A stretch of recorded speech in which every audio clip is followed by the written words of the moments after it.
नमस्कार, मैं अपर्णा स्वागत करती हूँ आपका बोलेज किचन में। आज हम बनाएंगे सबका फेवरेट और मार्केट जैसा सुपर सॉफ्ट और डिलीशियस चॉकलेट केक। तो चलिए केक बनाना शुरू करते हैं। तो इसके लिए मैंने यहाँ पे लिया है 1 कप चॉकलेट प्रीमिक्स। उसमें हम डालेंगे आधे टेबलस्पून से थोड़ा सा ज़्यादा ऑयल डालने के बाद हम इसमें थोड़ा थोड़ा पानी डालेंगे और इसका एक स्मूथ सा बैटर बनाएंगे। तो देखिए यहाँ पे हमारे केक का बैटर तैयार हो गया है और आप इसकी कंसिस्टेंसी भी देख सकते हो। तो चलिए अब हम ये बैटर केक टिन में डाल देंगे। तो मैंने यहाँ पे केक टिन को तेल और बटर पेपर लगा दिया है। अगर आपके पास बटर पेपर ना हो तो आप इसे तेल और मैदा भी लगा सकते हो। अब सारा बैटर टिन में डालने के बाद हमें केक का टिन इस तरह से 6 से 7 बार टैप करना है। ऐसा करने से इसमें जो भी एक्स्ट्रा एयर बबल्स होंगे वो बाहर निकल जाएंगे और हमारा केक अच्छे से फूलेगा। तो चलिए अब हम केक को बेक करने के लिए रख देंगे।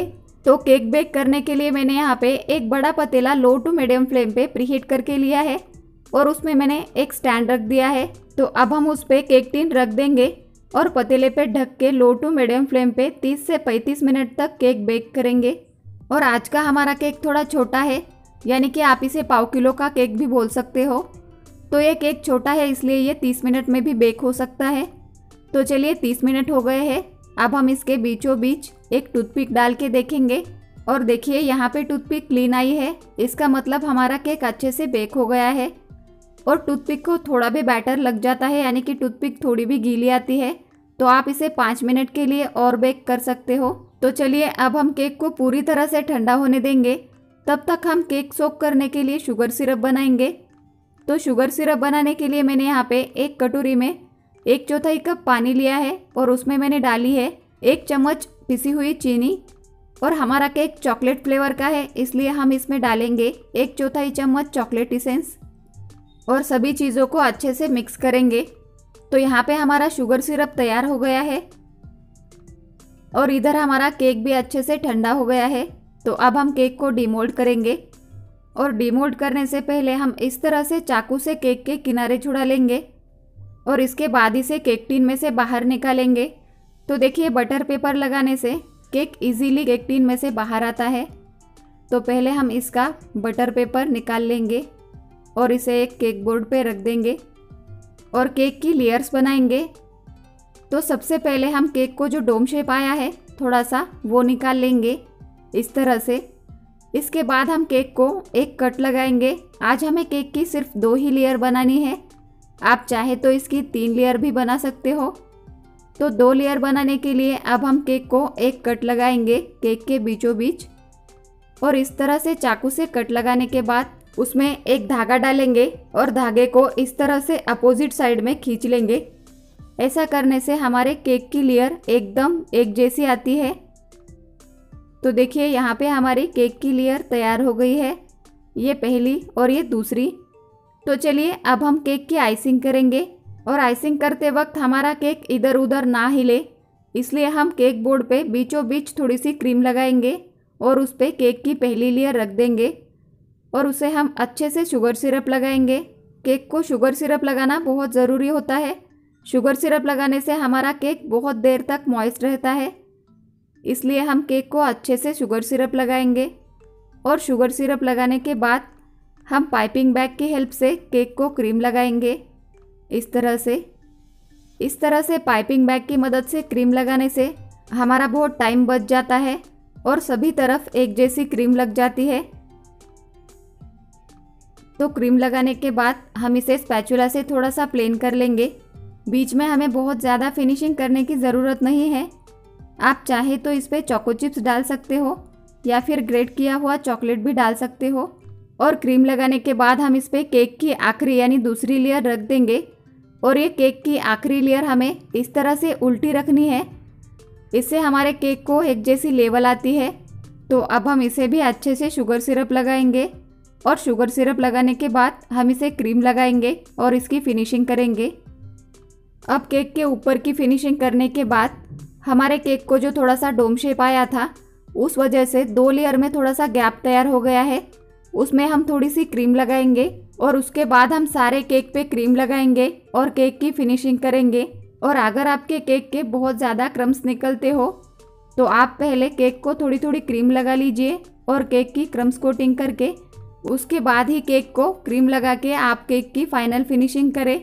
और अगर आपको केक की क्रम्स कोटिंग कैसे करते हैं वो देखना है तो इससे पहले मैंने केक की बहुत सारी वीडियो अपलोड की है और उसकी लिंक मैंने डिस्क्रिप्शन बॉक्स में दी है, वहाँ जाके आप देख सकते हो। तो चलिए बातों बातों में हमारे केक की फिनिशिंग भी हो गई है। तो यहाँ पे मैंने केक की फिनिशिंग करने के लिए इस तरह का एक छोटा स्पैचुला लिया है और एक प्लेन स्क्रैपर लिया है। और अगर आपके पास इस तरह का स्पैचुला या स्क्रैपर नहीं है तो आप प्ले कार्ड से भी केक की बहुत अच्छे से फिनिशिंग कर सकते हो। तो यहाँ पे हमारे केक की फिनिशिंग हो गई है। अब हम इसे सेट होने के लिए फ्रिज में रख देंगे और तब तक हम चॉकलेट गनाश बनाएंगे। तो इसके लिए मैंने यहाँ पे एक छोटे पतीले में पानी रख दिया है गैस पे गर्म होने के लिए और उसके ऊपर हम इस तरह का एक बाउल रख देंगे और बाउल में हम डालेंगे 1/3 कप ग्रेट किया हुआ डार्क कंपाउंड चॉकलेट। और अब हम चॉकलेट में डालेंगे 2 टेबलस्पून रूम टेम्परेचर का दूध। यहाँ पे हमें फ्रिज में का ठंडा दूध नहीं लेना है। अगर हमने ठंडा दूध चॉकलेट में डाला तो हमारा चॉकलेट ख़राब हो जाता है, इसलिए हमें यहाँ पे रूम टेम्परेचर का दूध ही लेना है। और यहाँ पे मैंने गनाश बनाने के लिए दूध लिया है। आप चाहे तो दूध की जगह मेल्टेड व्हिपिंग क्रीम भी ले सकते हो। और देखिए 3 से 4 मिनट में ही लो फ्लेम पे ये चॉकलेट अच्छे से मेल्ट हो जाता है। तो अब हम गैस की फ्लेम बंद कर देंगे और उसमें डालेंगे आधा चम्मच बटर। अगर आपके पास बटर नहीं है तो आप इसमें आधा चम्मच घी भी डाल सकते हो। बटर डालने से गनाश को बहुत ही अच्छी शाइन आती है। तो यहाँ पे हमारा चॉकलेट गर्म है, इसलिए बटर इजीली इसमें मेल्ट हो जाएगा। तो देखिए 1 से 2 मिनट में ही बटर अच्छे से मेल्ट हो गया है और यहाँ पे हमारा चॉकलेट गनाश तैयार हो गया है। तो अब हम इसे पूरी तरह से ठंडा कर लेंगे और सिर्फ 8 से 10 मिनट में ही ये चॉकलेट गनाश अच्छे से ठंडा हो जाता है, यानी कि रूम टेम्परेचर पे आ जाता है और थोड़ा सा गाढ़ा भी हो जाता है। लेकिन हमें केक पे डालने के लिए या फिर केक पे ड्रिपिंग करने के लिए इसी तरह का गनाश चाहिए। तो यहाँ पे मैंने चॉकलेट गनाश को एक पाइपिंग बैग में भर लिया है और यहाँ पे हमारा केक भी अच्छे से सेट हो गया है। तो अब हमें आधे केक पे ड्रिपिंग करनी है, तो इसलिए मैंने इस तरह से आधे केक पे लाइन बनाई है। तो अब हम केक पे ड्रिपिंग करेंगे इस तरह से और ड्रिपिंग करने के बाद हम आधे केक पे गनाश डाल देंगे इस तरह से। तो देखिए आधे केक पे ड्रिपिंग करने के बाद और गनाश डालने के बाद हमारा केक कितना बढ़िया लग रहा है। तो अब हम आधे केक पे फ्लावर्स बनाएंगे। तो इसके लिए मैंने यहाँ पे पाइपिंग बैग में क्रीम भर ली है और पाइपिंग बैग को स्टार नोज़ल लगा लिया है। तो इस नोज़ल पे कोई भी नंबर नहीं है, ये छोटा वाला स्टार नोज़ल है। तो देखिए मैंने आधे केक पे इस तरह से फ्लावर्स बना लिए हैं और हमारा केक बहुत ही खूबसूरत दिख रहा है। तो अब हमारा केक बेकरी जैसा दिखे, इसलिए अब हम उसी नोज़ल से केक को आउटलाइन बनाएंगे। तो यहाँ पे मैंने मेरी पसंद से केक का डेकोरेशन किया है। आप अपनी पसंद से आपको जैसा चाहे वैसा केक का डेकोरेशन कर सकते हो। तो यहाँ पे मैंने कुछ चोको चिप्स लिए हैं। तो अब हम ये चोको चिप्स हमने जो फ्लावर्स बनाए हैं उसमें एक एक लगा देंगे इस तरह से। आप चाहे तो इस पर एक एक चेरीज भी लगा सकते हो। तो अब हमने जो गनाश डाला है आधे केक पे, उस पे हम थोड़े सिल्वर कलर के शुगर बॉल्स डाल देंगे। तो देखिए शुगर बॉल्स डालने के बाद हमारा केक बहुत ही खूबसूरत लग रहा है और एक खाने में तो बहुत डिलीशियस लगता है। तो इसलिए आप ये केक ज़रूर बनाइए।